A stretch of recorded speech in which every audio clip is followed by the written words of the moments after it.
The cold was not just a backdrop. It was a weapon. In East Prussia, February 1807. The snow swallowed the earth. The sky, gray and unbroken, pressed down on men already bent beneath exhaustion.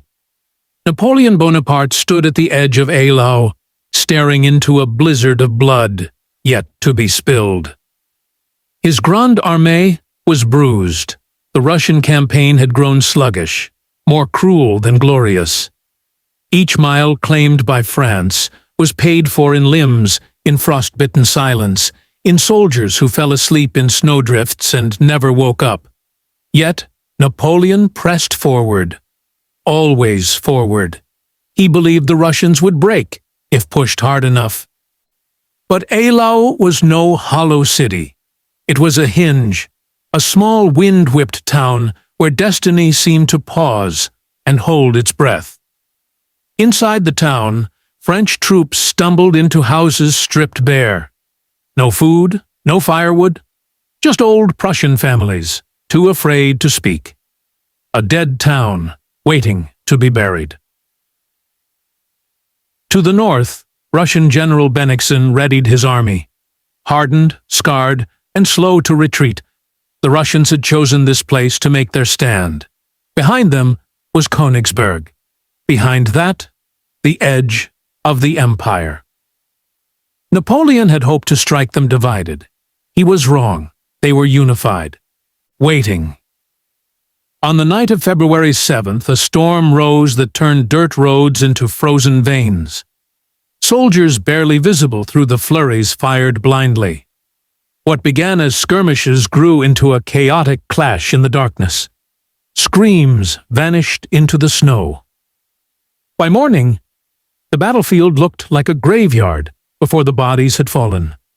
Drums echoed like heartbeats. Hooves thundered across ice. Bayonets glinted, trembling. Both sides knew what was coming. This would not be Austerlitz. There would be no sun to shine on victory, only smoke and snow and silence. At first light, on February 8th, Eylau awoke to the sound of cannon fire. Napoleon had spent the night consolidating his forces, drawing men from every direction toward the frozen killing field outside the town. The French right was exposed. The Russians, massed in strength, pressed their advantage. Their artillery opened the day, thundering from snowy ridges, the smoke from each blast lost in the howling wind. The French shivered behind gravestones and barn walls, watching as General Bennigsen's infantry advanced like waves crashing across white fields. These weren't raw recruits. They were survivors of countless Russian campaigns. Cold, slow, and methodical. Their muskets fired in disciplined volleys that tore holes into French ranks and left bodies sprawled like broken dolls in the snow. Napoleon, ever calculating, realized this battle was slipping from his grip. His central column held firm, but his right side, commanded by Augereau, had wandered off course in the blinding snowstorm. By the time they emerged into view of the Russian line, they were completely exposed. The Russian cannons wasted no time. Augereau's corps was shredded. Men and horses disintegrated under the barrage. Those who didn't die outright staggered in shock, falling to enemy fire as they tried to retreat. In less than an hour, one of Napoleon's strongest corps had been annihilated. Then came the unimaginable. Napoleon's personal guard, the Imperial Guard, was drawn into combat. This was a rarity, a last resort. These were not just elite troops. They were symbols, flesh and blood embodiments of Napoleon's power. Their movement onto the battlefield told every soldier what was at stake. This was no skirmish. This was survival. With every volley, the snow turned red. Whole battalions vanished into smoke. The air was a sickening mix of metal and silence, broken only by the occasional roar of a dying horse, or the guttural cries of a wounded man clawing at the ice. As midday approached, the French line teetered. The Russians had not broken, they had not run, and worst of all, they had not stopped. Then Napoleon gave an order that would become legend. In the face of collapse, Napoleon turned to one man, Marshal Murat. The flamboyant, fearless cavalry commander had a flair for the dramatic and a hunger for glory that matched even Napoleon's. Draped in furs and feathers, Murat looked more like a prince than a warrior, but no one doubted his courage. And that day, courage was the only currency that mattered. Napoleon gave the order. Murat would lead the greatest cavalry charge of the Napoleonic Wars, perhaps the greatest in history. Over 10,000 horsemen, cuirassiers, dragoons, chasseurs, assembled in tight columns, their armor glinting dimly under a slate-colored sky. The ground was uneven, pitted with frozen corpses and shattered equipment. The wind cut through them like knives, but they waited.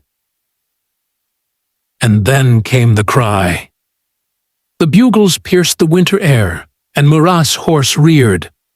He surged forward, and the entire mass followed. It wasn't a charge. It was an avalanche of steel and fury. They stormed down the field, hooves pounding like war drums. Cannon fire raked through the ranks. Horses screamed. Men vanished in flashes of flame and smoke. But the wave never broke. They smashed into the Russian lines like a hammer against glass. The impact was catastrophic. Russian infantry were thrown into chaos, some run through by sabers, others trampled beneath the charge.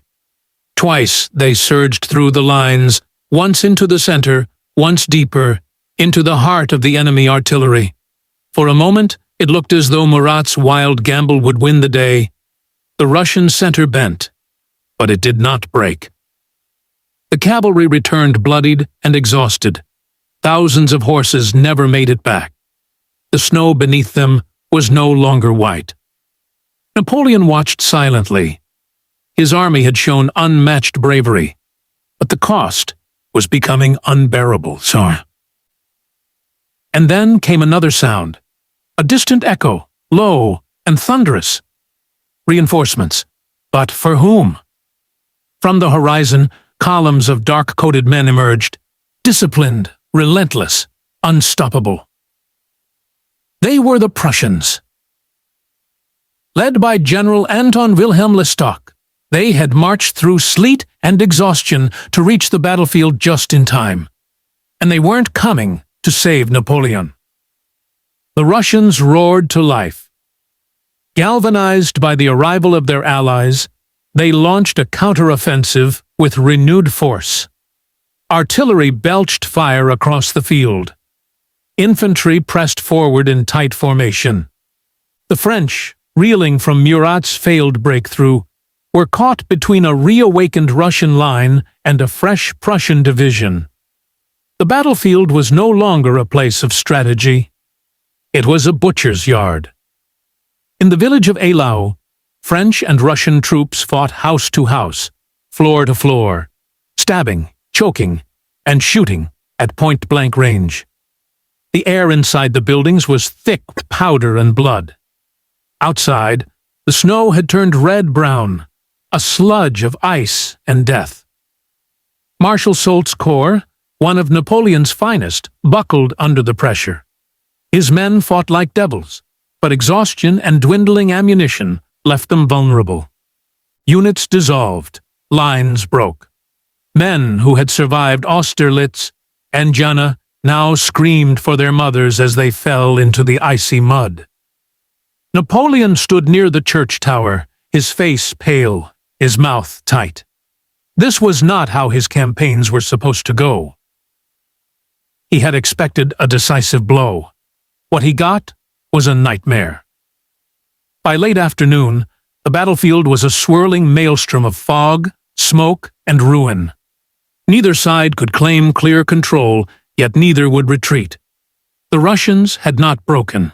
The French had not fled. Both were bleeding out in the snow. And then, as darkness approached, nature intervened again.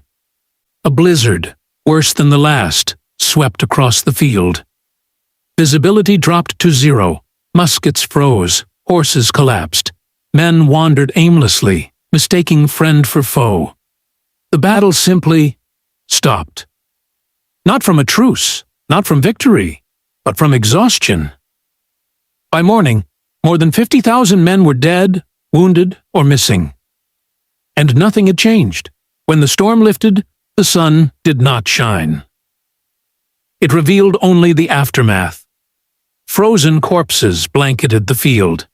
Horses, their eyes wide in death, lay entangled in broken caissons.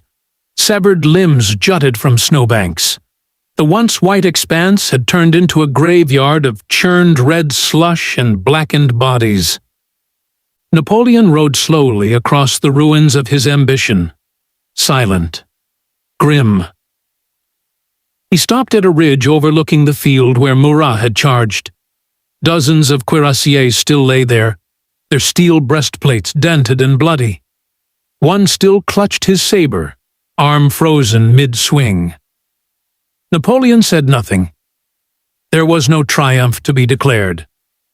Though the Russians had withdrawn during the night, it was not a rout. Bennigsen's army had suffered terribly, but they had not broken. They had denied Napoleon the one thing he needed most: decisive victory. It was a new kind of war. Not swift and glorious, but bitter and inconclusive. In Paris, the propaganda machine spun Eylau as a victory. Paintings were commissioned. Bulletins exaggerated Russian losses. But the truth couldn't be hidden forever. French officers wrote home in horror. Survivors returned with frostbite, amputated limbs, haunted eyes. In St. Petersburg, the Russians mourned but found pride. They had stood toe-to-toe with Napoleon and survived. That alone was a statement to Europe. The French emperor could bleed. And Prussia, battered and broken after Austerlitz and Jena, found a flicker of hope. Eylau changed the psychological weather of the war. Napoleon had shown he could be matched. But the emperor was not done. He would move again, fast, brutal, and without mercy. The war did not end at Eylau. It merely changed shape. In the months that followed, Napoleon regrouped, rearmed, and sought to reclaim the narrative of invincibility that had cracked on the frozen plains of East Prussia. The Russians, too, wounded but unbroken, licked their wounds and prepared for another clash. Both armies, battered by winter and war, knew one truth: this wasn't over. The final reckoning came at Friedland just 4 months later. June 14th, 1807. A date Napoleon would deliberately choose, marking the anniversary of his great triumph at Marengo. This time, the sun rose over green fields and a river called the Alais. Bennigsen, perhaps still emboldened by Eylau, overplayed his hand. He crossed the river to trap what he believed was an isolated French corps. What he didn't know was that Napoleon had already arrived, and the full might of the Grande Armée was about to descend upon him. By midday, French artillery pounded the Russian positions. Marshals Ney, Lannes, and Victor crushed Bennigsen's flanks. The Russians had nowhere to retreat but back across the river, except the bridges were jammed, and the riverbanks had turned to marsh. Men drowned, cannons were abandoned. Order collapsed into chaos. By sunset, Friedland had undone what Eylau had left unresolved. This was the victory Napoleon needed. The Russians sued for peace. Tsar Alexander met Napoleon on a raft in the middle of the Niemen River. From that surreal setting emerged the treaties of Tilsit, a diplomatic masterstroke that temporarily ended hostilities between France and Russia, dividing Europe into spheres of influence. But Eylau remained the wound that never closed. It had shown the cost. It had revealed the limits of ambition. It had reminded Napoleon that war, even when won, exacts a toll no empire can ignore. Beneath the frost-bitten fields of Eylau lay not just soldiers, but the buried certainty of Napoleon's myth as a flawless commander. From that point on, every campaign, every decision, carried the shadow of that bitter, blood-soaked day. Eylau was not a defeat, but neither was it a victory. It was a pause, a shiver, a warning.